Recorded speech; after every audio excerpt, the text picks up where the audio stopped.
چھوٹا تھا کہ شک پیدا ہو گیا کہ میرے اوپر بارش کے موسم کا بارش ہو رہی تھی، چلتے جا رہے تھے، شک پیدا ہو گیا کہ میرے اوپر کوئی چھینٹے نہ پڑ گئے ہوں نا.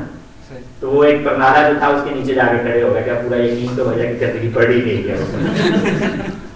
اگر شک پیدا ہو جائے تو پھر اچھے طریقے سے یقین کر لیں کہ گندگی وضو نہ ہونے کا، پھر وضو کرنے سے بڑی سہولت ہو جاتی ہے. ورنہ مطلب بہن مشکل میں پتا رہتا ہے. چھوٹا سا کوشچن ہے مطلب قدرے ریلیونٹ جی کہ جب وضو کر کے آتے ہیں کوئی اعضاء گیلے ہوتے ہیں اور رکعت میں ملنے کی کوشش کرتے ہیں، ٹھیک ہے وہ تو صحیح نہیں ہے اس کو مطلب، لیکن ویسے نماز پڑھتے ہوئے بعض کا کوئی کھجلی یا کسی جگہ پہ ایسی چیز ہوتی ہے کہ آپ اس کو اگنور کریں لیکن اس کی شدت زیادہ ہے، وہ آپ کی ٹینشن کو ڈسٹرب کر رہی ہے. جی جی تو وہ کر لینی پھر ظاہر کر لینی اس کو ہٹا دینا چاہیے، لیکن ہلکی حرکت کے ساتھ، بڑی حرکت کے ساتھ نہیں کہ دیکھنے والا سمجھے کہ یہ نماز نہیں پڑھا کچھ بھی کر رہا ہے. اگر وہ ایسی کنڈیشن ہوگی تو پھر اس کی نماز بھی ختم ہو جائے گی. اس کو عمل قلیل اور عمل کثیر کے ساتھ فقہاء نے تعبیر فرمایا ہے کہ عمل کثیر اگر نماز کے اندر کیا جائے تو نماز ختم ہو جاتی ہے، اور عمل قلیل کیا جائے تو اس کے اندر نماز ختم نہیں ہوتی. یعنی اگر پاؤں پہ ہے ہاں ہلکا سا پاؤں کے ساتھ آپ نے ہاتھ سے کرنے کی بجائے ہاتھ سے سجدے میں جاتے ہوئے کرے، یا ادھر ایک پاؤں پر کھڑا ہو کے دوسرے پاؤں کے ساتھ اس کو ہلکا سا ملمول لے، اس طرح کی بجائے ایک پاؤں سے دوسرے پاؤں کے. یہ بھی ایک مسئلہ ہے کہ یہ انگوٹھا ہے یہ اپنی جگہ سے نہیں ہونا چاہیے، یہ بھی ہے سجدہ میں انگوٹھے پاؤں جو ہے وہ زمین سے اوپر نہیں اٹھنے چاہیے. اگر پاؤں زمین سے اوپر اٹھ جائیں پھر نماز باطل ہو جاتی ہے. دائیں پیر کے انگوٹھے کا یہ حکم نہیں ہے کہ دائیں پیر کا انگوٹھا نماز کے کسی بھی لمحے اٹھ گیا تو نماز ٹوٹ جاتی ہے اسی ٹائم؟ دائیں پیر کے احتیاط شاید کسی نے بتائی ہو کوئی ایسی فقہ میں ہے یہ. یہ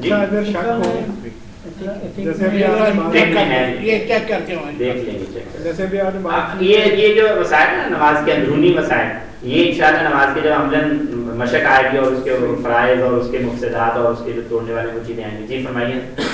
یہ تو انٹرنل کپڑے اگر گندے ہو جاتے ہیں، اگر شہر کے اندر ہی بندہ کپڑے چھینٹے پڑ جاتے ہیں، کوئی ایکسٹرنل ٹائم اتنا نہیں ہوتا کہ بندہ گھر جا کے کپڑے چینج کر کے ٹائم میں نماز پڑھ لے یا کوئی ایسا، تو وہ یا پاکی حاصل کرنا پہلے شرط ہے.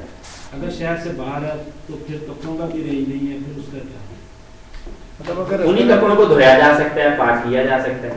اگر راستے میں کچھ چھینٹے پڑ گئے اور پتہ بھی نہیں کہ کہاں کہاں پڑے، بس کچھ ہاں جہاں پر آپ کو تھوڑا سا غالب گمان ہو رہا ہے کہ اس جانب میں گندگی ہے، اس کو دھونے، اس کو صاف کرنے کا ہو جائے گا. ایون کہ فقہاء نے کہا کہ کپڑا ہے گندگی لگی ہے ادھر، بھول گئے، بعد میں جب پاک کرنے کے لیے سوچا کہ ادھر ہے گندگی، ادھر ہے یا ادھر ہے، اور ادھر کو گندگی سمجھتے ہوئے دھو لیا تو وہ پورا کپڑا پاک ہو جائے گا، اس کو مسئلہ نہیں ہے.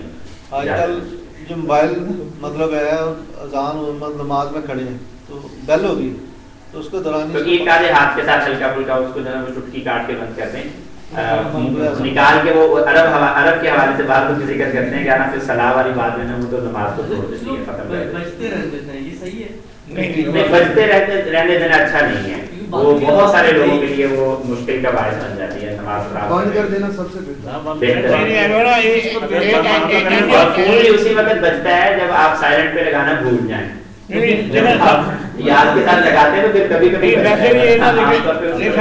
لیکن ایک چیز ضروری ہے کہ جو بھی نمازی حضرات ہیں ان کو چاہیے کہ بیل جو ہے ایک سمپل سی بیل لگایا کریں. وہ میوزک یہ نارمل روٹین کے اندر انسان وائبریشن لگایا جائے کہ ایسی بیل نہیں ہو، سمپل سی بیل